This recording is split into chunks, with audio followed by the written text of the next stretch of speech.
Dear students, in this module, we'll be continuing with our ongoing chapter 8 of Biology, Cell, the unit of life. Today, we'll be discussing about the prokaryotic cells. The prokaryotic cells, they have, when we use the term that is prokaryote, it basically refers to karyon. This refers to nucleus, and pro means those organisms which have a primitive nucleus.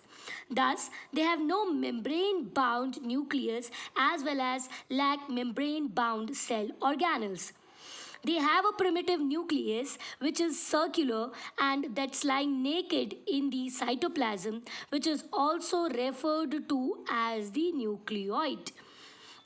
The prokaryotic cells include the monoreins, basically bacteria, blue-green algae, that is cyanobacteria, PPLO, that is pleuropneumonia-like organisms. They are generally smaller and multiply more rapidly. Like the multiplication time for E. coli is it multiplies every 20 minutes. They vary in their shape and size. The prokaryotic cells, the bacteria, they have four basic shapes. Rod-like, referred to as bacillus, spherical, referred to as coccus, comma-shaped, referred to as vibrio, and if they are spiral-shaped, referred to as spirillum. The prokaryotic cells comprise of the cell envelope, which basically consists of the glycocalyx. It includes the cell wall and the plasma membrane, the mesosomes and the chromatophores, nucleoid, the locomotory organ, that's flagella, pili and fimbriae, and ribosomes. Seventh is the inclusion bodies. Talking about the cell envelope is a chemically complex protective covering. It is made of three tightly bound layers, that is the glycocalyx, the cell wall and the plasma membrane. The glycocalyx, it could be either a slimy layer or else it could be very thick and tough, and then it is referred to as the capsule. Cell wall, in case of bacterial cell, it is made up of peptidoglycan, that is a combination of proteins and carbohydrates. Inner to it, in green color, can be seen the plasma membrane. Glycocalyx is the outer wall. Its composition and thickness may vary. When it is a loose sheet, it is a slime layer, and when it is thick and tough, it is referred to as a capsule. The cell wall in bacteria is made up of peptidoglycan. It is seen in all prokaryotes. It gives shape to the cell and provides structural support to prevent the bacterium from collapsing or bursting. Talking about the plasma membrane, it is the innermost layer which is semi-permeable in nature. It means it will selectively allow certain molecules and ions to pass in and others to move out. It is similar to that of the eukaryotes. In case of eukaryotes, the cell wall, the plasma membrane is made up of proteins and lipids. Depending upon the cell envelope, the bacteria, they could be divided into two categories, the gram-positive and the gram-negative bacteria, depending upon the staining. It was discovered by Hans Christian Gram, and therefore the technique is referred to as Gram staining. So the bacteria which retain the gram stain, they are gram-positive, and which do not retain the gram stain and they take up the counter stain, they are referred to as the gram-negative bacteria.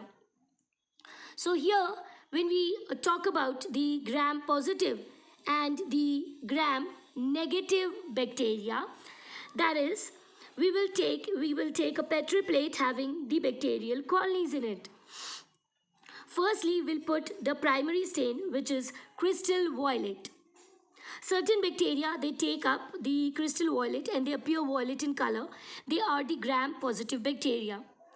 We'll wash it with alcohol and then put a counter stain in the Petri plate, that is saffron in. Some bacteria, because of washing with alcohol, will leave the primary stain and take up the counter stain.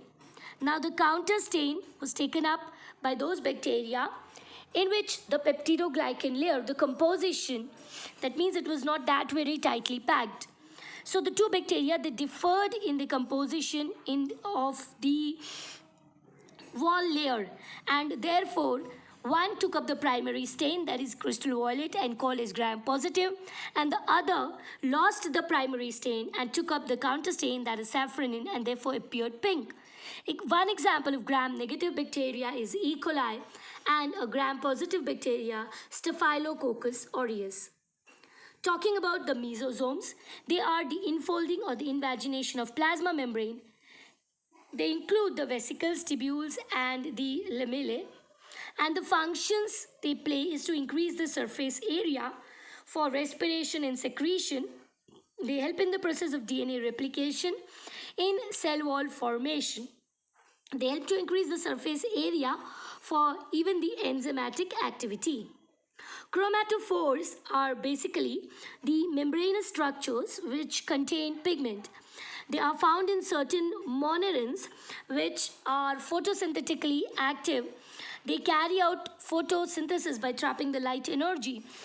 They are autotrophic in their mode of nutrition, like example, cyanobacteria. Talking about the nucleoid, that's the genetic material which is present in the prokaryotic cell. It is lying naked in the cytoplasm. It is circular DNA but has got loops and held together by proteins. Many bacteria have small circular DNA, which is an extra chromosomal genetic material which is referred to as plasmid.